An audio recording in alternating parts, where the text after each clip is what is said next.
Well, this is a very special occasion for me. This is the first time that I'm actually sitting opposite my own son. And he was the one that was responsible for bringing us to the truth in the first place. And since then, there have been some tumultuous times. 2,000 years ago, another father sent forth his son. And he sent him into this terrible world to face a terrible conflict. And if Jesus should have failed, then every single one of us would be lost. And every time a child is born in this world, it is subjected to the pressures of this world and the conflict that rages between good and evil. And I don't know how many tears there are in bottles of mothers and fathers, and sometimes of children because of parents, because someone has decided to follow a wrong path. And God, in His wisdom, allows us to build characters and to acquaint ourselves with the truth and to buy it or sell it individually. Because a father cannot program a son or a daughter, nor can a mother program a son or a daughter. They can only provide influences. And the Bible gives a number of promises. Train up a child in the way that it should go, and when he is old, he shall not depart from it, is one of the promises. But it's very nice to sit opposite you, Robert. Likewise. I didn't, for a long time, think this was going to be a possibility. Now, you know, when you start a family in this life, and normally when you start a family, like in our case, we were very young. And when we had this occasion that our first son was born, your brother, it was an amazing experience, and it was very hard for us because we were very poor at that stage. And it totally changed our lives, because there's a text in the Bible that says a woman shall be saved through childbearing. That doesn't mean that every woman has to have a child in order to be saved. What it basically means is that a child changes a person's character. You have to give up that which you normally did, your selfish attributes. Yeah. And you have to concentrate on taking care of this little bundle. And then the second child was born, your sister, Tanya. And I was quite excited that she was born, because I always wanted to pamper a little girl. And it was always nice as a father to sit with the little girl on your... It's always a dream. Yeah, you also want to have a little daughter, maybe? I did. I actually wanted a daughter, and then my son came along, and now I now I can't imagine having a daughter. You know, and I'm so happy to have a son, but I always wanted a daughter, someone to spoil a bit. Yes. Now, my daughter was very good at manipulating me. She had a very strange way of manipulating me. She would want to do something that was basically a little bit naughty, totally naughty. And she would say, "Can I do that?" And I would say, "No, that's not done." And then she would nag, and I would say, "No." Then she'd run up to me and give me a kiss and go and do it. So that you can't do anything about it. How do you react? Anyway, that was the second child. And then we went through quite a long period, because there are 4 years between each one of you, basically, right? Yeah. So that was quite hard, because that means there were 8 years between you and your oldest brother. Yeah. And you identified more with your sister. Yes. And then when your mother was pregnant with you, she got very ill. And she was more in hospital than she was at home. And she had constant problems with her lungs and constant fevers. And I had to take her to hospital many, many times, and they would put her on to... Even many years after I was born, I recall. Yes, many, many years. Your mother was often very sick. Your mother had a very, very hard pregnancy. And at one stage, the doctors came to us and said, we believe that the problem is the pregnancy, and we believe that there is sepsis in the uterus, and we recommend an immediate abortion. And your mother was lying in a hospital that didn't have a scan. And they just basically developed sonar scans, but they were only in specialized clinics. And there was a specialized clinic in the town. So we discussed it and said, no, we don't want to have an abortion until we know for sure that you are no longer alive. And so they said, well, you'll have to go to the clinic in town. But your mother was very sick and she had a very high fever. And I basically picked her up, carried her out of the hospital to my car, put her into the car, drove her to the clinic. And I looked at the clinic, and it was up a flight of stairs. And I thought to myself, this is not going to be easy. You know how people carry their brides across the threshold? I had to pick her up like this in my arms. And I walked up those stairs, and they did a scan. And there you were. You were about this size, and you were sucking your thumb. Do you even have thumbs then? Yes, you had. Wow. You were fully formed. You were just tiny. You were like Tom Thumb. Sure.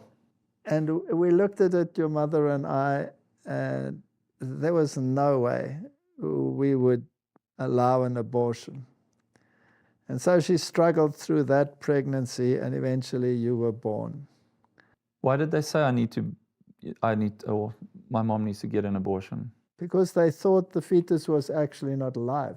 Oh, okay. And it had become Oh, they septic. didn't have the scan. They didn't actually take the scan. They didn't have a scan. They didn't know what was going on. So they just suggested at random that we do an immediate abortion to stop the sepsis and the fever and everything that went with it. And when you were born, you were basically an impossible child. You would scream, and you were always in a very fetal position. And you were very, very special, because we didn't know how to really deal with this. Usually the third child is easier to deal with. Yes, but we had actually made up our minds that we had a pair, and a pair was fine. That was enough. So you somehow came upon the scene without any planning. But your existence in our lives now totally challenged everything that we stood for, and totally challenged our lives. And your mother became a 24-hour nurse to you. And then all the dramas around the occult events in our home. And eventually you had so many issues and so many attacks and so many fevers. And always at the exact same time, I would feel that I was being strangled in the middle of the night, 2 o'clock at night. And then you would scream like crazy. And then we'd pick you up, and you would go into these fever cramps, and then you would get a high temperature and you would pass out. And we rushed to the hospital, and then you stayed there for a week or so, or longer. And every time it was touch and go. Where are you going to live? Where are you going to live? It was a very, very stressful situation.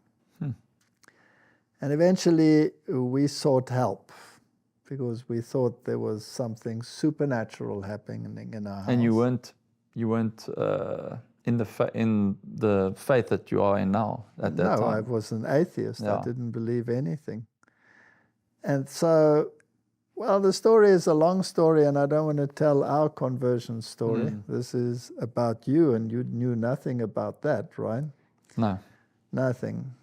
And so eventually what happened was we found the faith as a consequence of our search. And we became Seventh-day Adventists. The Bible says, here are they that keep the commandments of God and hold to the testimony of Jesus. And you are the one who basically grew up in that faith. The other children were older already. Yeah. Right? Martin was 12. Tanya was 8. When I was 3 or when 3 you or were 4. 3 Yeah. years. Martin was 12. Tanya was 8. You were just over 3. And you are the one who grew up with the Adventist lifestyle. The others had to change their lifestyles. And it was hard for them to change everything. Everything changed. Yeah. And the whole world view, sport, all of those issues that had to change. And then from Sunday to Sabbath. And Food. It was very hard. All of that, because they were entrenched in the meat diet, I guess, at that point. Yes, and you grew up a total vegetarian. Yeah. Now, why are you the tallest of them all now? Probably that. That's probably the reason. Probably the reason, right? In any case, so there you were. You grew up an Adventist child, and you grew up in our home. And I was constantly engaged in work and evangelism. And how did that affect you, that I was away so much? And well, firstly, go back to what you said before. Thank you for not giving up. Not giving up on me and taking my mom up the stairs and doing the scan, because now I'm here. But why, how did it affect me that you were away on what was it? Campaigns overseas, yeah. Well, it only started affecting me, I guess, later on. You know, you went on your trips, I guess, when I was around 7, 8 years old. Hey? Yes. That's when it started, 7, 8, 9. Look, I was very close with my mom. And I was very close with you as well, but you were mostly away. So I guess it affected me somewhat. You know, I probably needed a bit more time with my dad, you know, and you were preoccupied with more than just travels, you know. You were still working, I think, at the time for Stellenbosch. So you naturally didn't have enough, you know, a lot of time to spend with me. So, it affected me. I don't know how it affected me. I can't really recall, but I guess I gravitated towards my mom more because you were less around. Now, when we were together, we often had many people over, and we had lots of Bible studies in our house with young people. Yes, I recall. There were always young people in our house doing Bible studies. And you basically grew up with the faith. And you actually were actually quite a strong little believer when you were young. Yeah. And then what happened? Well, I would probably attribute it to friends. Yeah, I think there was a lot of peer pressure from a young age, you know. But you were in a church school.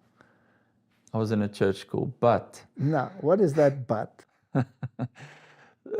well, just looking at other members in our family and how they were also treated in those said schools, or in that said school, the influences weren't really good. Your friends, were they largely from the faith, or were they largely not from the faith? Back then, well, there were friends, some of my good friends, not in the faith, but mostly my friends were in the faith. And they were in the church. And did they radiate towards the good side, or did they radiate towards the naughty side? The naughty side, I would say. I know you tried to teach me values, and I know when I was, when old was I? 12 or 13, I started listening to rock music.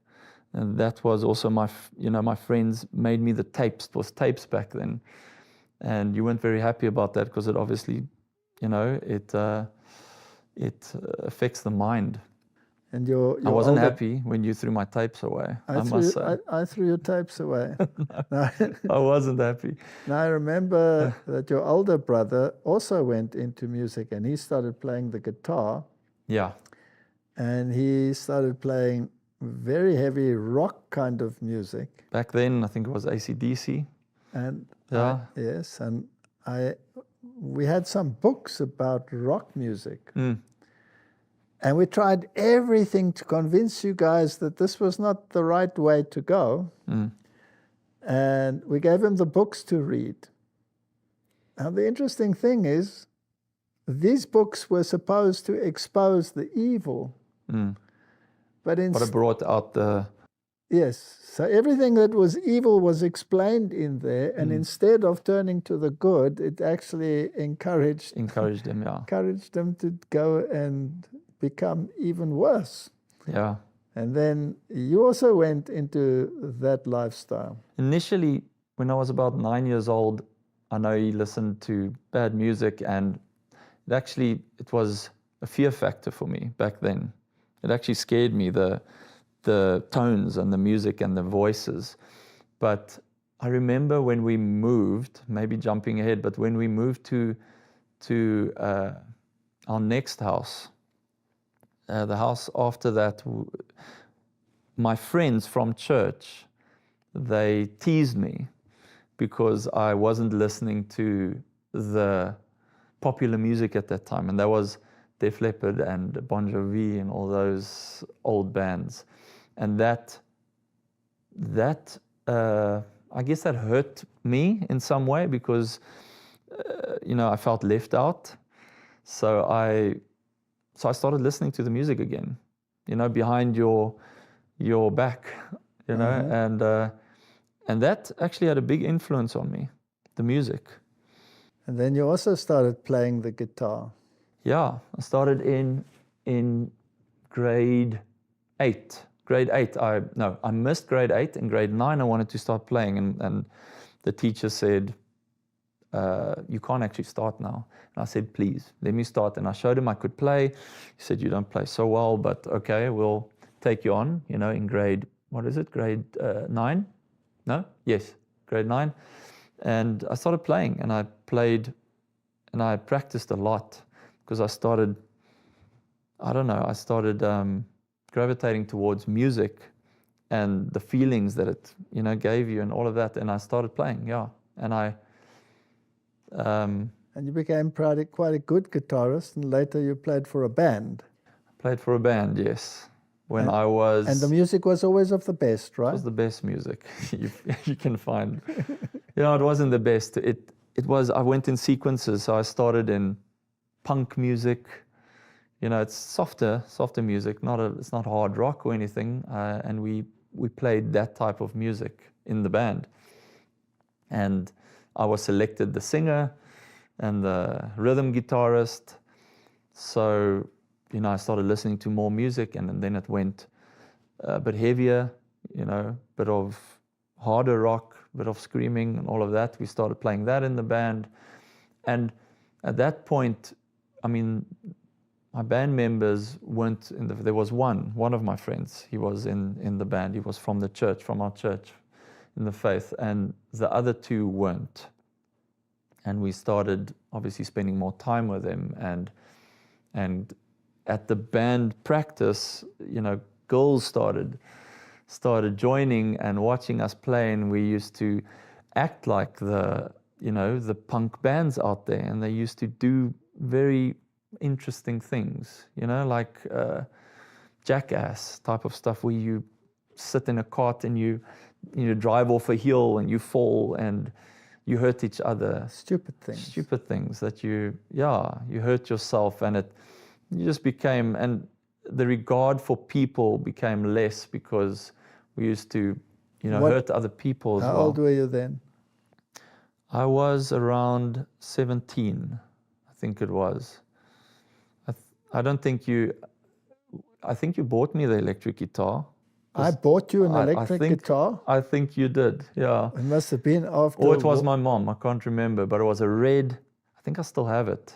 I don't play it. She must have told you that you may only play certain kinds of music on it. I can't recall that, but I think it was very persistent. And at that point, I was so rebellious that I think I was quite rebellious at that point. And I think she just gave in, said, okay, you can get a guitar, but I think she also did mention, you're not going to play rock on this guitar or anything like that. I'll buy it for you, because all my friends had guitars.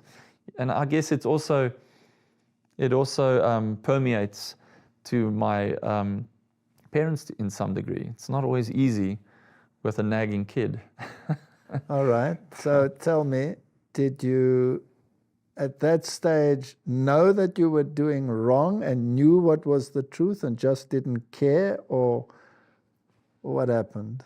Sure. So rebellion really kicked in at that age. So I mean, my upbringing was pretty strict, I would say. It's pretty strict. There were high values, and we kept the Sabbath. And although you explained all of that to me, I don't know if I actually grasped it, by the roots.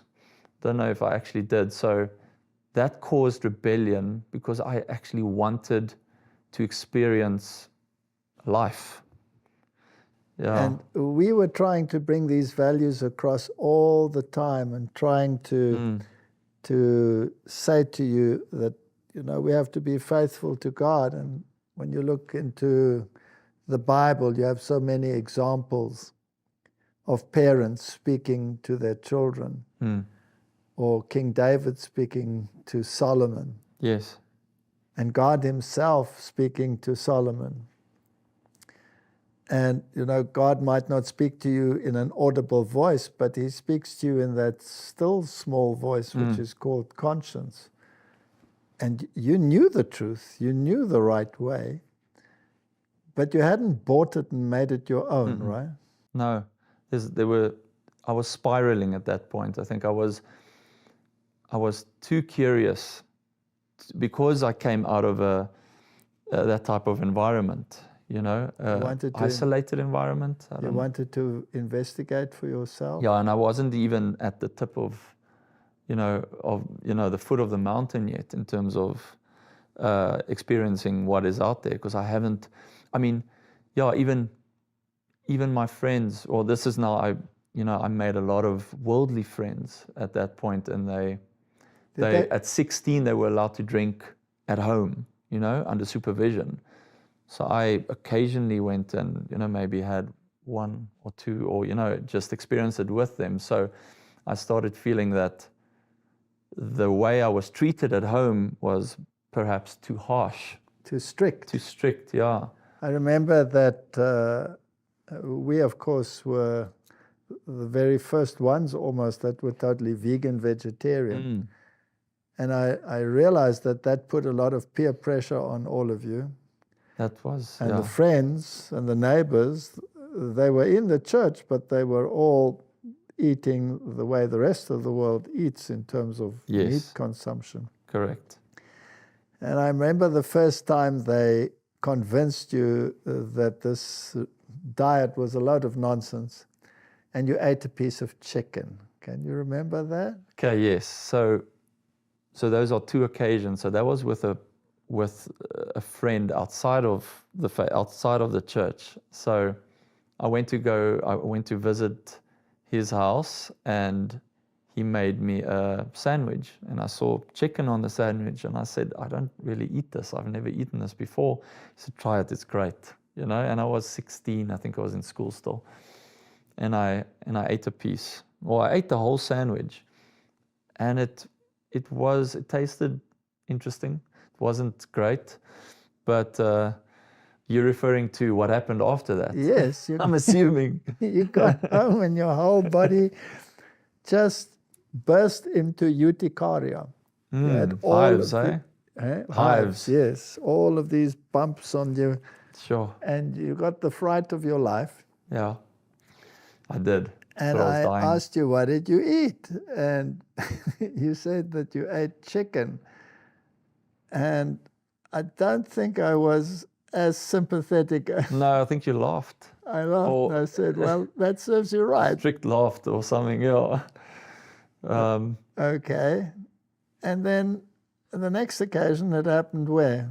So that was my stubbornness. Then my rebellion and my stubbornness was, I'm going to do it again. And I think, I can't remember where or when, but I think I went out with my friends and I ate chicken again. And lo and behold, the next day I had it again. The hives. You were full of hives, full of bumps. Yeah. You looked like a sea monster. And it was worse. I mean, it was actually quite serious. There was times where I couldn't breathe. That actually tells you that if you can have such a strong reaction to just a little piece of chicken, how many toxins must there be in that to create such a massive reaction, right? Yeah.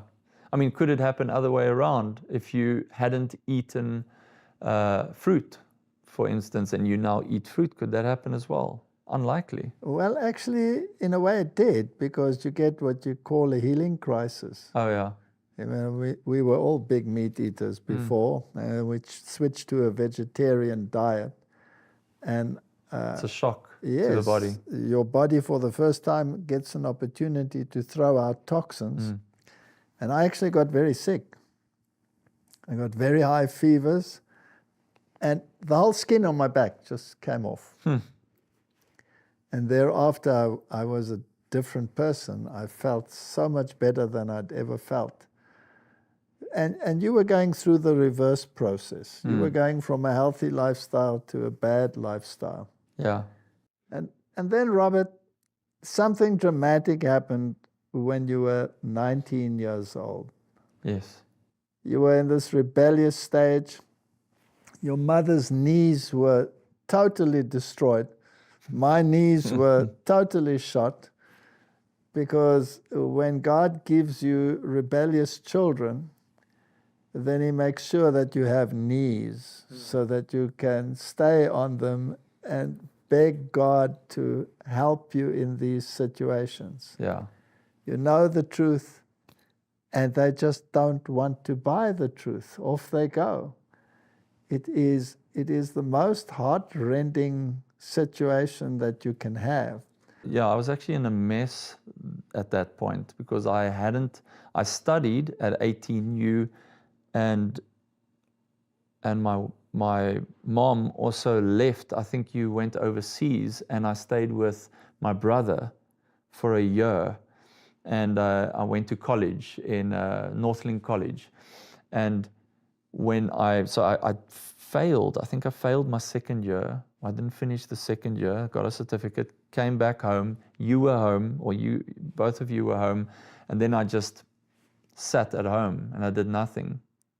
And that's where I even thought of making a career out of music and even going overseas. At that point, we played live shows in the middle of the forest, where everyone is drinking, and it's not a good vibe.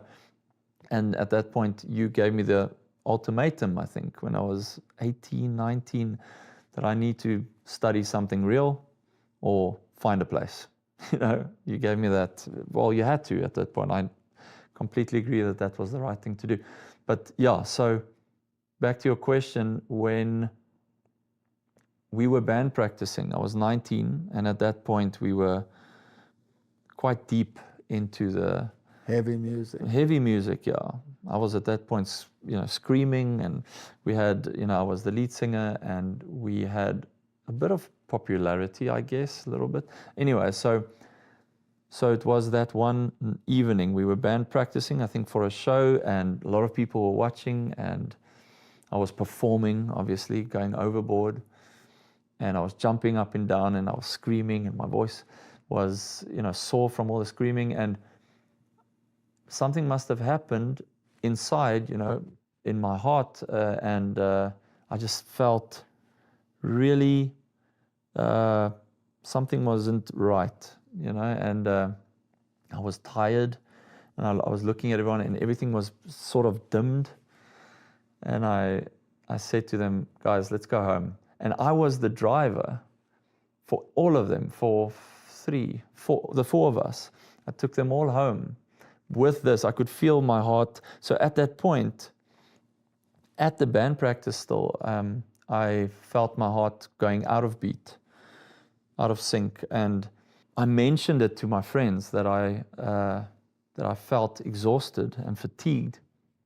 And our lead guitarist said that it happens to him all the time.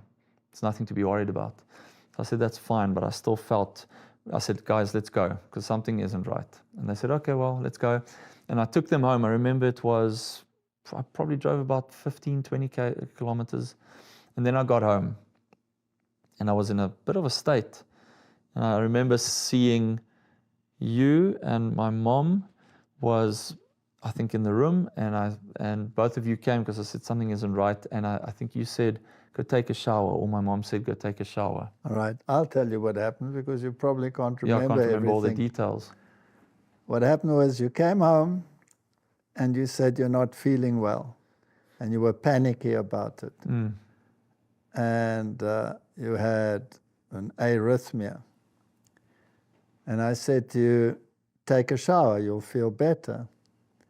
And then you took a shower and you went to bed. We put you in bed, and we watched over you, and then you said, you have a pain. And the pain was down your left arm. Yeah. It wasn't excruciating, though. It was just It numb, was just a little bit numb. pain. Yeah. So I had taught many courses on it, being, the professor of medical physiology. And I asked you about the symptoms and exactly where you felt the pain in your arm. Don't recall, yeah. And you showed me the spots where you felt the pain in your arm. And I said, get up, come, quick. And I knew that were the symptoms of a heart attack, but you were 19 years old. Yeah. This was very strange. And I rushed you to the car and put you in the car. And at that very moment, someone came along and wanted to borrow a wheelbarrow from me. Now, we had a medical emergency. Yeah. And this person was parked behind me and insisted on a wheelbarrow. I nearly drove over him. Got rid of him, and your mother somehow had to take care of the wheelbarrow, and so she couldn't come along. Yeah. She had to follow afterwards. And I rushed you to the hospital, and you were complaining, and they got worse and worse as we were driving. Didn't I go blind at some point? Yes, you said you couldn't see anymore. Yeah. And then you went totally stiff, and you basically died in my car. You were physically dead in my car. Flatlined, yeah. I was stressed beyond measure. I rushed to that hospital like I've never rushed in a car before. And the emergency door was closed. I nearly took it off its hinges and rushed you in. And there was a young doctor in there. And I said, he's just had a heart attack and he stopped breathing. And you were basically dead. And so they rushed you in and put you on the table, and they brought the machine to shock your heart back into activity. And they said that I should go out, but they didn't have enough staff. So they asked me to come back in to assist. Because I was shaking, I assume. Yes, and the shocking. They first tried to get a tube down, and they put the tube down to get oxygen into your lungs. And then they shocked you. And you reacted, but you reacted violently, and you know, you're very strong. I don't know whether you know that you're very strong. You ripped this thing out of your mouth, and you tore a lot of tissue in there, and then the blood just came running out of your mouth. It was a total mess. And at that moment, your mother arrived. And so she was not in a good state. So they chased her out and chased me out with her. But then they couldn't handle you because you were so strong. So they brought me back in, and then you passed out again. And they shocked you a second time. And you jerked, but you wouldn't come back. Then they shocked you a third time. And then you woke up. Was I fully awake at that point? Fully awake. Because I remember, I think in between the shocks, I woke up. You woke up once when you pulled out the thing. Yes. That's where I saw my mom. Yes. And you, just for a second. Yes. Yes, okay. And then they put you into ICU. And you were absolutely fine. Normal. Now, that's not what you are like if you had a heart attack. So this was not a heart attack. What was it? Yeah. It was something totally different. And what they discovered was that you had an extra nerve. It's called Wolf-Parkinson-White syndrome. Yeah. And this nerve would take over the rhythm of your heart and send your heart into fibrillation. Then there's no oxygen to the brain. And then you basically died. It stopped beating altogether. Now, was that due to, I mean, did that occurrence happen due to the physical exercise I was doing while band practice? One of the symptoms of Wolf-Parkinson-White syndrome is that those who have this extra nerve, grow up absolutely normally. And then when they reach the 20s, 19, 20, and you were 19, 19, 20, or 21, 22, round about there, then that nerve kicks in and they can die. They die. And then you don't know why they died. You think it was a heart attack. It's quite a rare syndrome.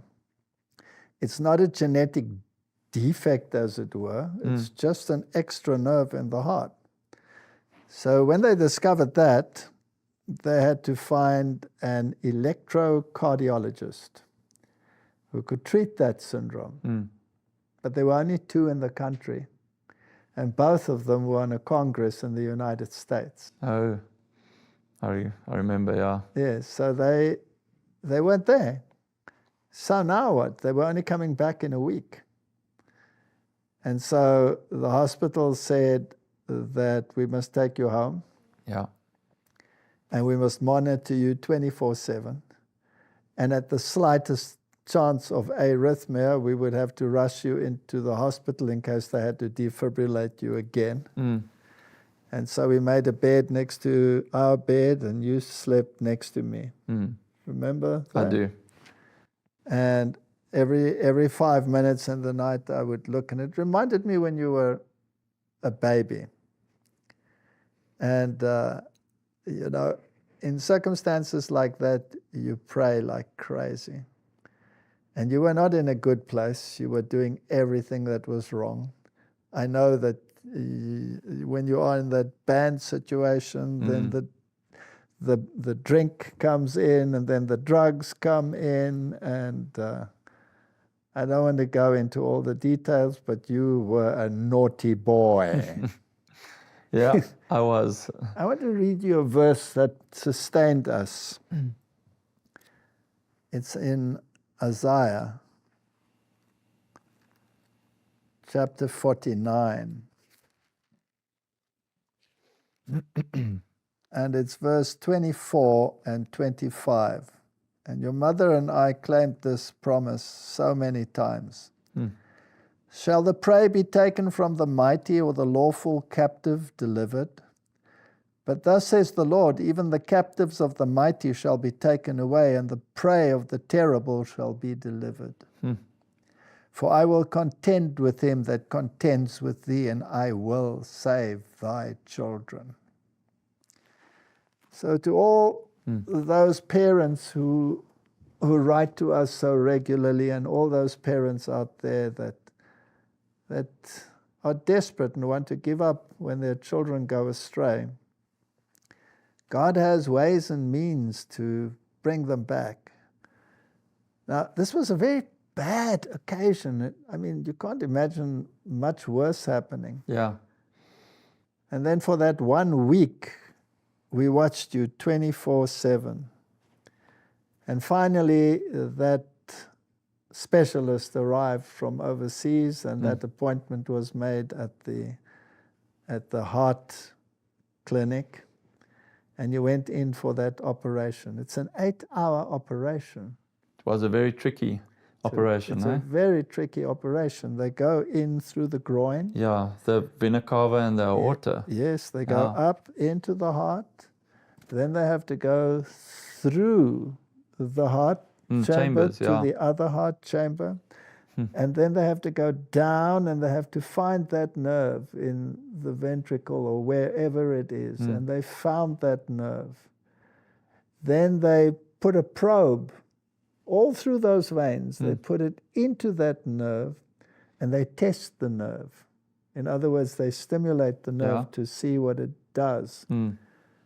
And it created a heartbeat of somewhere around 300 beats per minute. That's fibrillation. That's where I was, hey? That's where you were. Yeah. So in other words, the heart is beating so fast that the blood cannot pump through the arteries. So you get no blood to the brain, and you get no blood to the rest of your body. So is it not a miracle that didn't damage my heart? You could have had a serious damage. Or brain damage after and 5 you could have had brain damage. I don't know if I have brain damage, but I doubt it. Well, you're still here and you're talking. And you did go back to study, and you did get a degree in electrical engineering, and you did get a degree in commerce, BCom. Correct. So your brain seems to be okay. I don't know about the rest. It's fine. But in any case, they stimulated that nerve, and then they take a laser beam and they destroy that nerve. Yeah. And then your normal pathways take over, and then you're back to normal.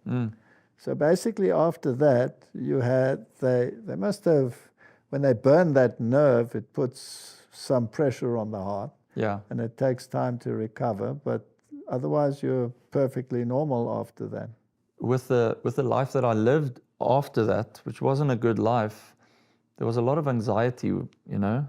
I think the heart obviously took some strain because I didn't live the best life, and a lot of times it felt like the heart was acting up again. And I believe God. You only ate properly if you visited us. Yeah, I would say so. Otherwise, you ate what? Lived on braais and... So barbecues. Barbecues, yeah. And so you totally left the lifestyle behind you. I did. I even went to the doctor after my surgery. Right after my surgery, I was still in the hospital, and I asked him if smoking affects what I have. And he said, "You shouldn't smoke." And I said to him, "That's not what I asked. I asked, would smoking affect what I had?" And he looked at me, and he knew what I was referring to, and he said, "No, it won't." I said, "Thank you." And I went outside and I had a cigarette at the hospital. at the hospital. He was stubborn. Can't believe it. Yeah. Did it make you think? A year and a half later, it did. Not at that point. I was beyond. I can't recall. I must have contemplated over what the occurrence, but not. After what I told you now about the doctor and the cigarette, I doubt it because I didn't care. You didn't care. I just wanted to go back to what I enjoyed doing at that point. You had so many conversations with us, but particularly with your mother. You were very close to your mother. And your mother kept talking to you about music and about health, and you just kept on rebelling. But the one thing I did was I was always very honest with her. So whatever I did, and I didn't do very good things, but I always used to sit there and tell her everything that I did the previous evening, everything. And how did she react? She was quite gentle. She approached it quite nicely, and she would ask questions. Why? Why would you do that? This hurts your body. This and that. And I listened. I remember that was around 1920s.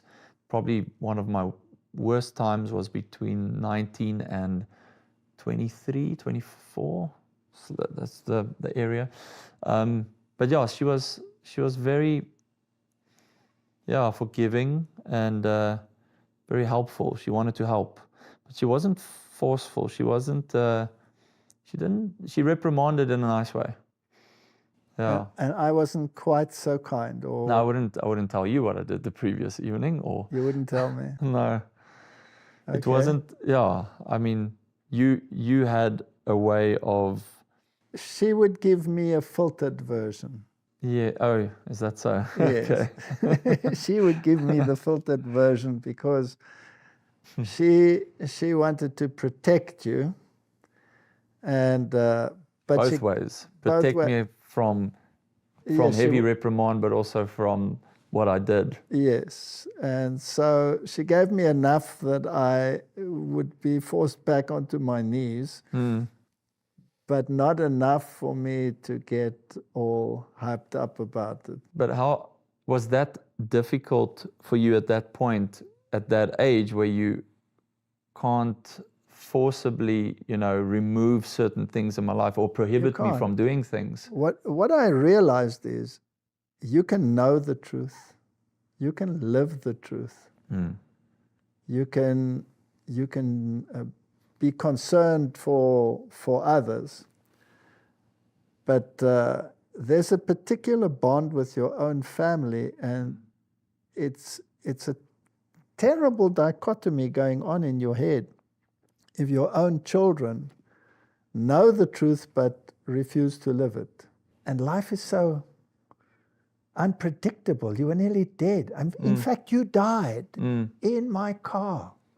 And I didn't see any lights. Dead. I didn't see anything out of the ordinary during that time. No, you just didn't know anything. And you never went to heaven and you never went to hell because that's a lot of nonsense. I really did not. You knew nothing. You woke up and you were absolutely, what am I doing here? Yeah. No idea. And you wanted to get up and walk out. And they said, no, you just had a heart attack. But it wasn't a heart attack. You know what? The Bible is full of stories like that. And David and Solomon is such a beautiful example in the Bible. He had everything, Solomon. Yeah.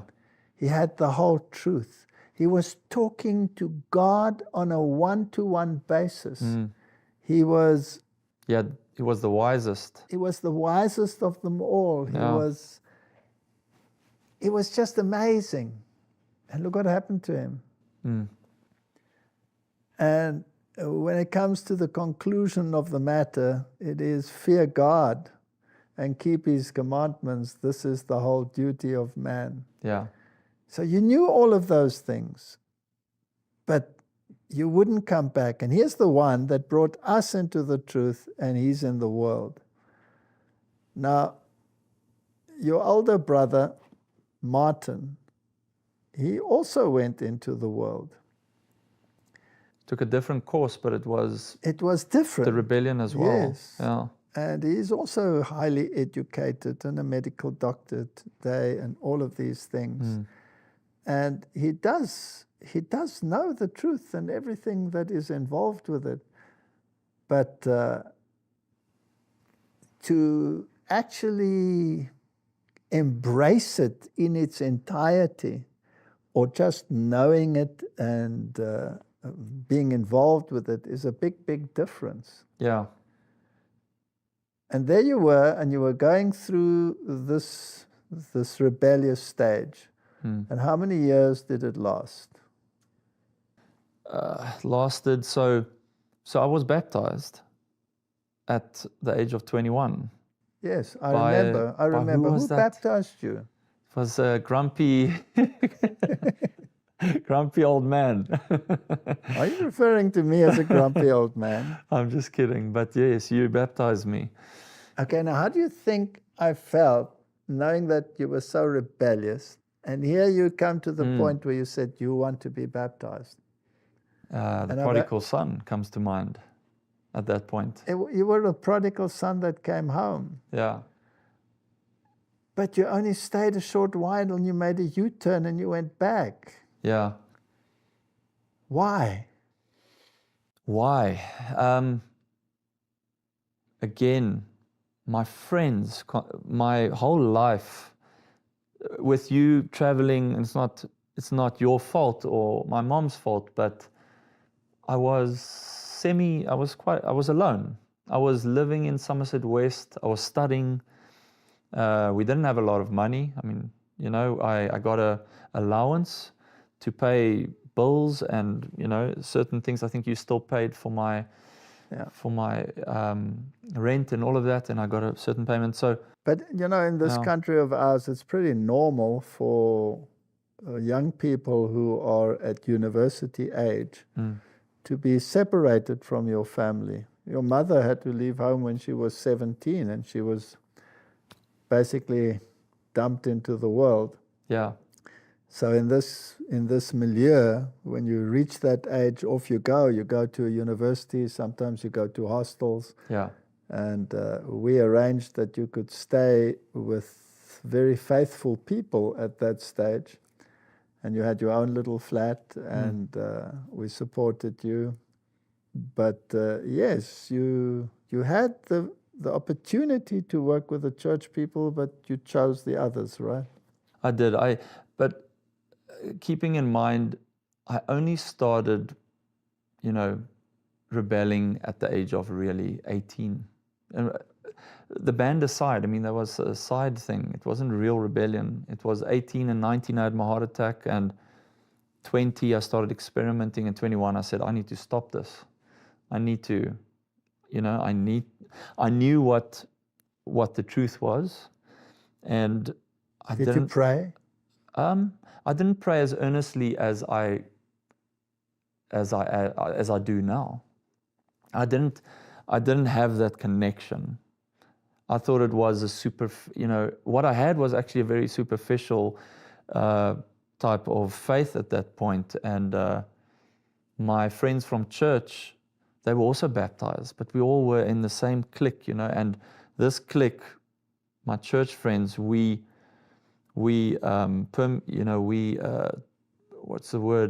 diffused into the world, and we had a lot of friends in the world, and that peer pressure caused all of us to stand together and to move together.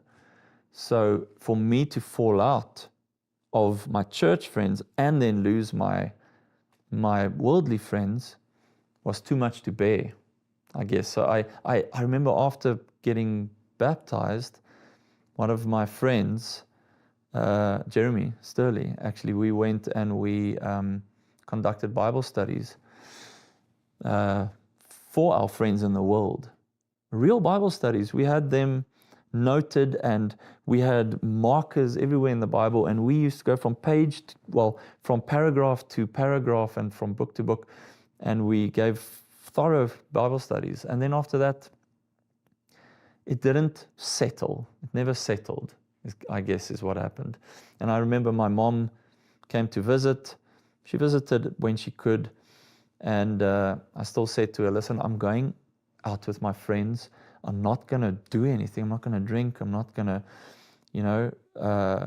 have bad conversations, all of that. I'm just going to go out and I'm just going to hear this band play or whatever at this small bar. And she said, you must watch out, because that's where, God, cannot help you. He cannot abide with you really in that, or abide is the wrong word. But that's where Satan and his angels are. And as I walked in there, I had been, I hadn't been out in that type of scene for a long time. So it was really strange walking in there. And I walked in and I felt out of place. And I didn't do anything that night, of course. But when I walked out, something strange happened. I don't know if it was maybe just a coincidence, but my car alarm went off. And nothing I did could put it off. Nothing. It took me about an hour and a half. And all of a sudden it went off. I could get into my car. And I was a bit bewildered, and I drove home and I told my mom about it, and she said, well, that does sound strange, and I said it was weird being there. It was, I could feel the presence of, evil. And that carried on, but then you start exploring a bit further. Like, that was okay. It wasn't that bad. And I explored a bit further, but I never went out clubbing or anything like that with my friends. So my best friend who wasn't in our church, but he was one of my best friends. He came over and he said, listen, we're going to this party. And I said to him, I can't go. I can't go. I've chosen a life that I want to lead. And I saw on his face, he was quite sad, because that look was almost like he's losing me forever. You understand? So I was looking at him, and I could see, he said, I'm going. And I didn't understand what that meant, but I felt I lost him. So then I decided, right there and then, I think I decided, I can't do this. It's too difficult. I'm going to lose friends. I'm going to lose all my friends, and I'm going to be alone. And my parents were far away. Probably at that point, I think you lived in the Karoo, not the Karoo, Riversdale. Yes, that's about 350 kilometers away from where you were. Yeah, so I still had my church friends, but they were also exploring, in the world. So it was just too hard, to do it on my own. So and I didn't have the faith to sustain me at that point. And so you went back into the world. Yeah. Worse than ever. Worse than ever. That was the worst. Between 21 and 32. It's a long time. So at 21, 22, 23, I escalated, I explored a lot of avenues that I never should have. And I met my wife actually at the age of 22. But at that point, we were in the same type of scene. We enjoyed going out, and that scene became so regular. It was weekly, sometimes twice a week. We go out and party, if you want to call it that, and it became harder. And then, not being invested with someone in the church, or with, I'm not saying she does not have values. She had a lot of values, but it's different to what I knew or how I was raised.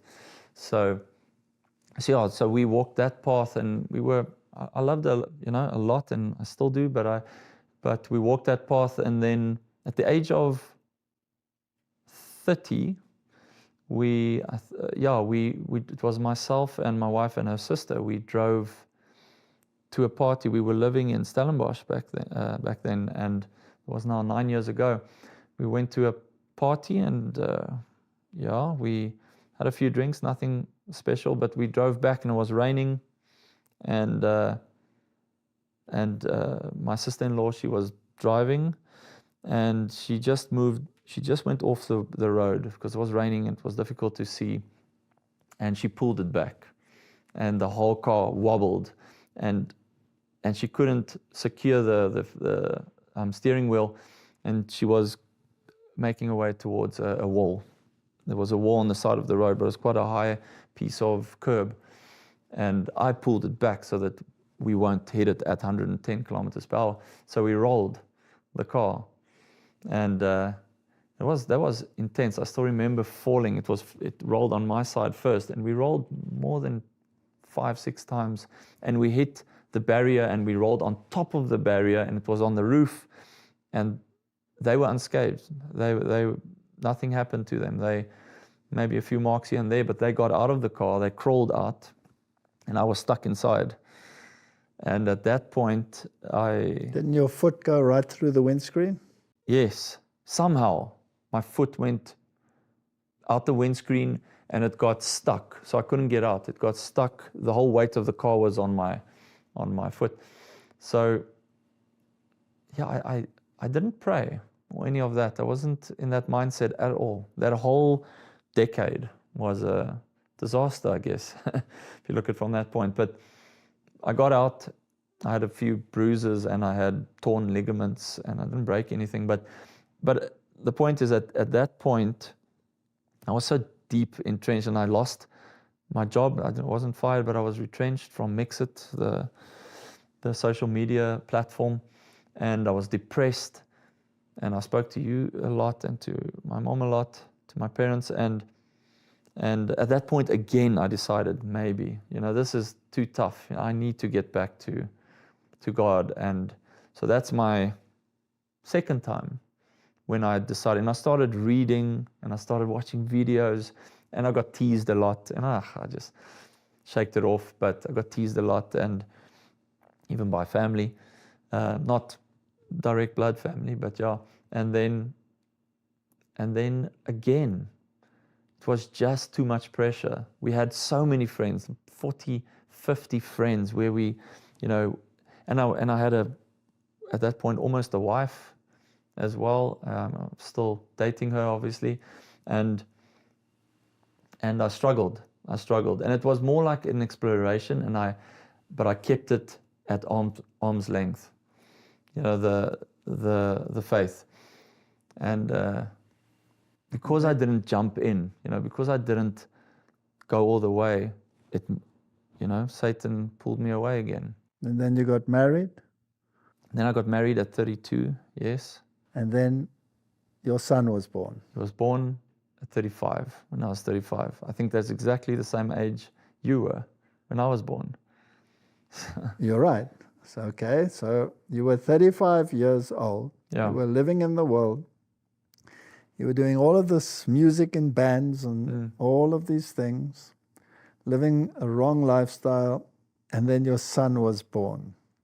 Was he a very easy son?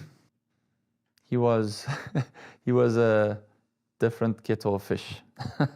He was very difficult to I didn't understand how to manage him or how to help him almost, because my wife was highly depressed because he was very colic, 5 months of screaming 8 hours a day, if not longer. And we took turns. Well, not really. We actually we slept at the bottom on the couches and him in the middle, and we had to wake up every hour. And at one point, it's almost similar to what happened to me, I guess, but he just went berserk, and I couldn't get him to stop screaming, and he was turning blue almost, and I jumped in the car, just rushed him to hospital, and they calmed him down.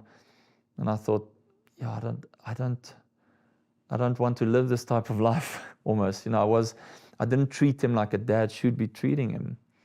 I still remember, he frustrated me so. I didn't know, I had no connection with him either. And I can't speak for my wife, but both of us struggled with that connection. So at that point, I remember prior to that, you still, I think my mom still gave me Patriarchs and Prophets, a Spirit of Prophecy book, and I read it every night. I read it, but I had no understanding. I read it, but I read about the temple and the gold, and I had understand none of the symbolic gestures. I had no idea. And just to jump ahead quick, but after conversion, it all opened up. But what created the conversion? Yes, the conversion was I had nowhere else to go.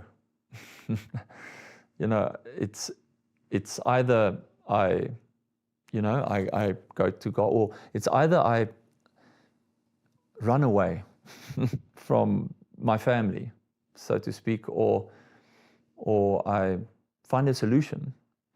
So the solution was, let's see what God has to say. Whether God can help you out of your Whether God can dilemma. help me out of this, because at that point I had a decent job. I'm still in with the same company, but that was also completely deteriorating. My work, I couldn't sleep, and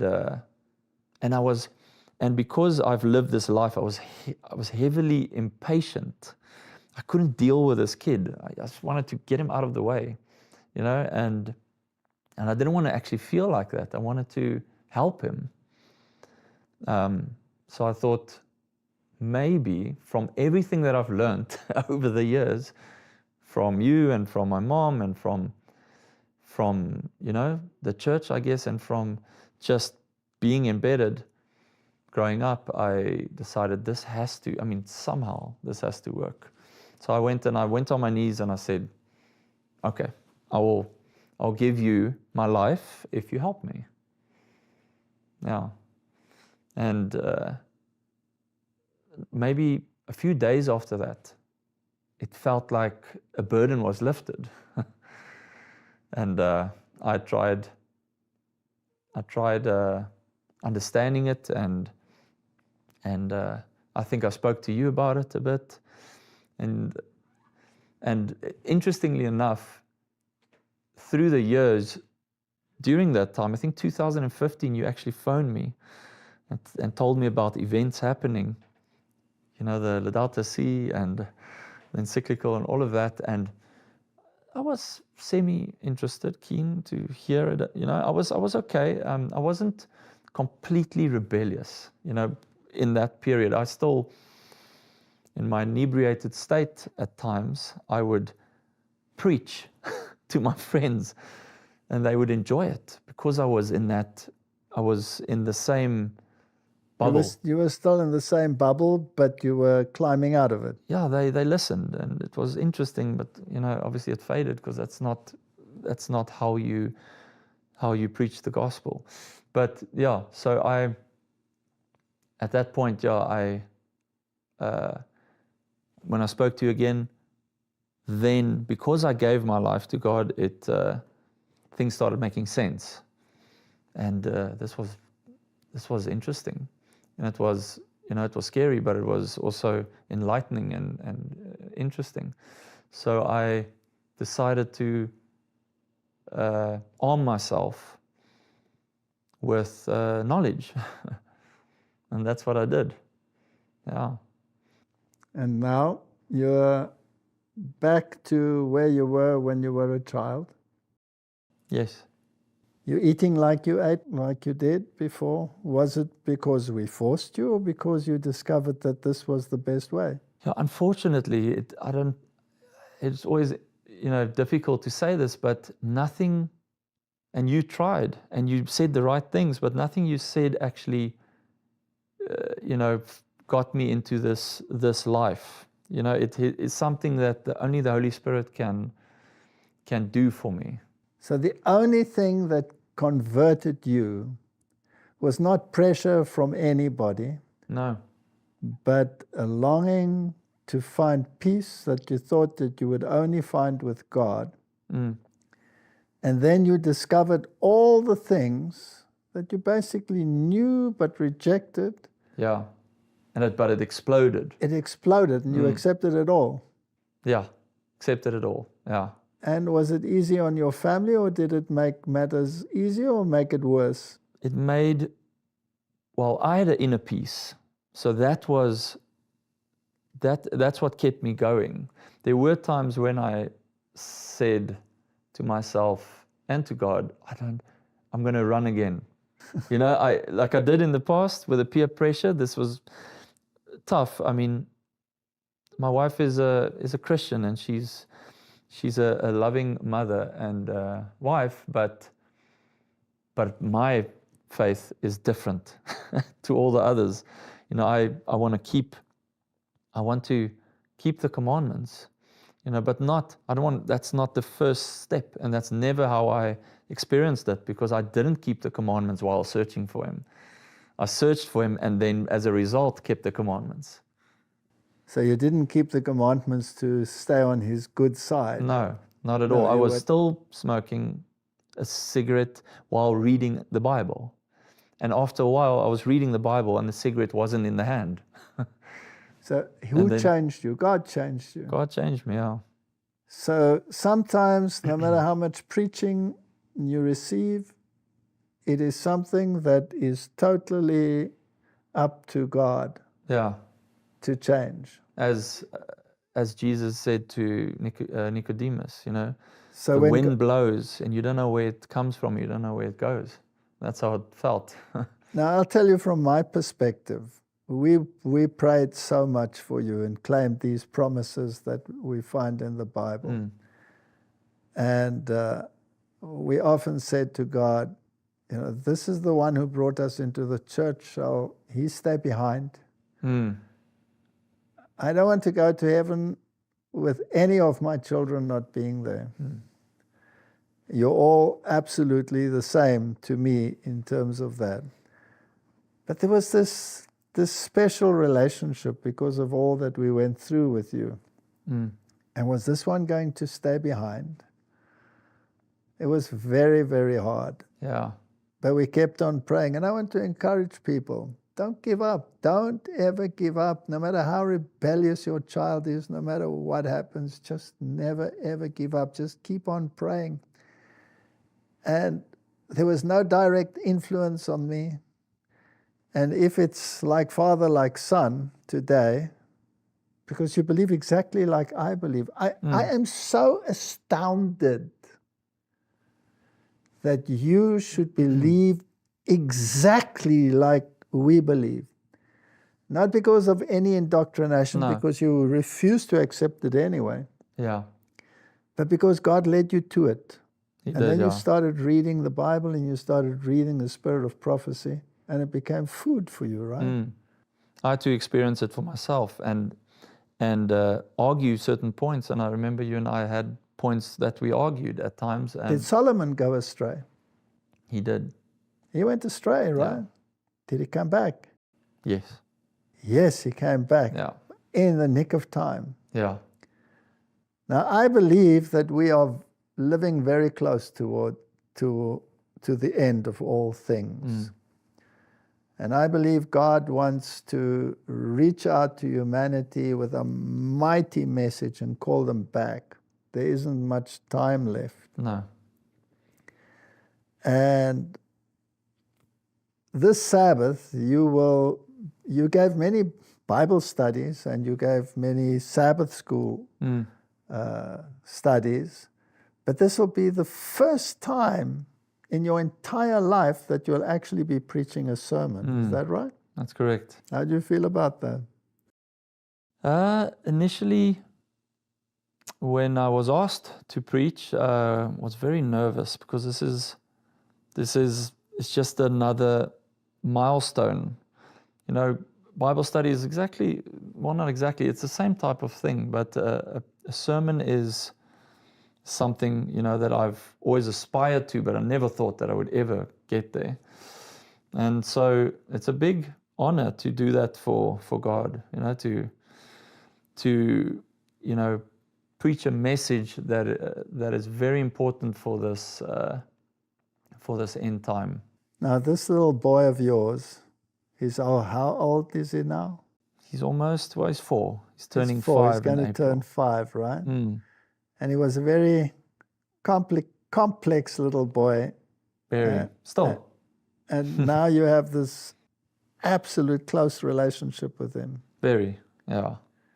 And do you often think about it that this little boy brought you back to the faith? I do. Every day, yeah. And how would you feel if you saw him go astray? Oh, it would be calamity. It would be a calamity, Yes. right? And how would you feel if you know that there's nothing you can do to prevent it except nurture him with the truth and hope that he retains it? That's very, yeah, that's very, very difficult. Now, how do you think God feels? I mean, look at this I'm guessing picture. that's how you felt as well, or feel. That's what I'm trying to get across. Yeah. Now, here is this famous picture in a modern form of how God feels. Imagine that everybody down here is a child of God. Mm. And most of the world has gone astray and is living the way you lived. Yeah. Imagine how he feels. Can't imagine it, because his love is Way unimaginable. higher than our love. How would you feel if something happened to your little boy now? I mean, I watch you and I watch how close you are to him, and I thank God for that child. You had the heart issue. You rolled that car. You could have been dead. You had other serious operations. I remember that operation on your jaw. That was a horrendous operation. I was back at your bedside. Back at my bedside, watching over you. And somehow you were the one that brought us into the church, and somehow God in his mercy got you back. Mm. And of course, I pray that you will stay back. I can't even imagine going back to that life. You don't want to. And you came out of the city. Yeah. Located back to the country. Or to the country, not even back. Yes, to the country. And you left that entire life behind. Yeah, that was a step of faith, which I'm happy to God for. And it's your intention to not only give your life to God as you have done, but it is your intention to go and preach for God, isn't it? And that's been hard, because I'm not good. I haven't been good, or that's what I thought, in front of crowds and all of that type of stuff. So I decided when I gave my testimony 2 years ago that I'm just going to say yes. And it was a struggle. And the first time I had to do a Bible study, it was one day in the Bible study. I said, just do one day. Oh, I couldn't even imagine doing one day. So I did one day. And then I did 2 days. And then then I gave a full Bible study, and I couldn't believe it. So he meets you where you are, and he lifts you up. Okay, what would be your final words of encouragement to young people who are in the same situation as you were in? I always say, just trust in him. Trust him, even if you don't know him and you don't understand where your life would be after should you make a commitment to him. Just ask him just trust him and have faith that your life will be better. You will have trials, but you'll have a new life, and he'll change you. He'll make you a better and a new person. And once he's done that, once he's brought about this transformation, can you imagine going back to the old life? No. And yet so many times you went back, right? But yes. This time something changed. Yeah. It solidified. Yeah. It's difficult to pinpoint as to why. Well, Not really. I think had my son not been born, things could have been different. I really do. I think God also he also obviously knocks. You need to open the door. So when the Bible says a woman shall be saved through childbearing, can I say that a son can also be saved through childbearing? Very much so.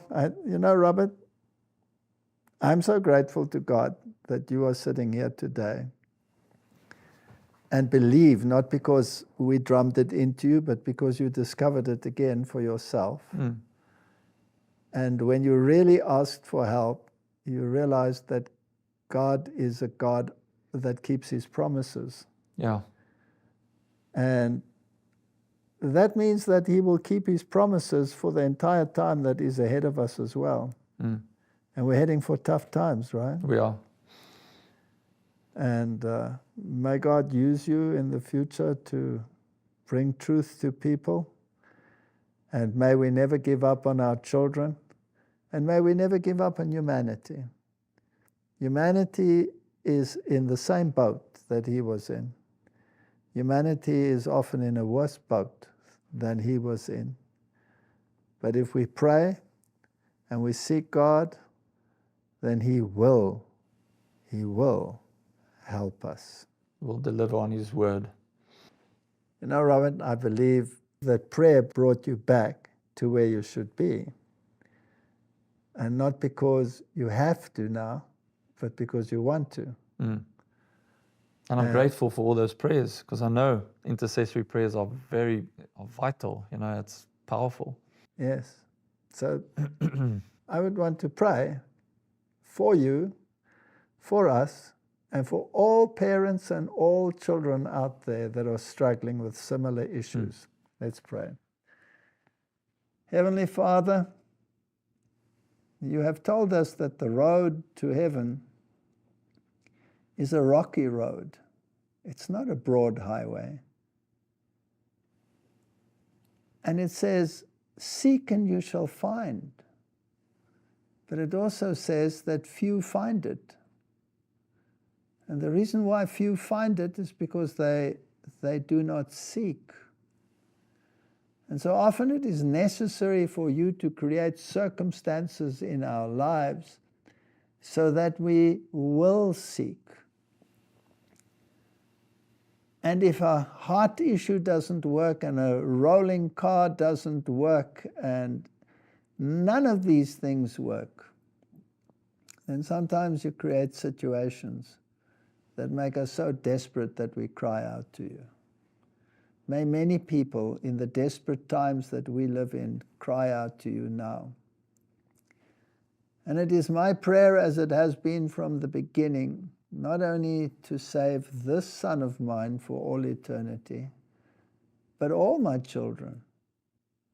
And by extrapolation, all the children out there in the world that are without God and know not what it means to discover the love of God. That hand reaching down from heaven is always willing to take hold of us and pull us out of the quagmire that we have become entangled in. Keep our children safe, and not only that, Lord, but use them. Use them to further your gospel and to bring many to the point of decision, that your house may be full, is my prayer in Jesus' name. Amen. Amen.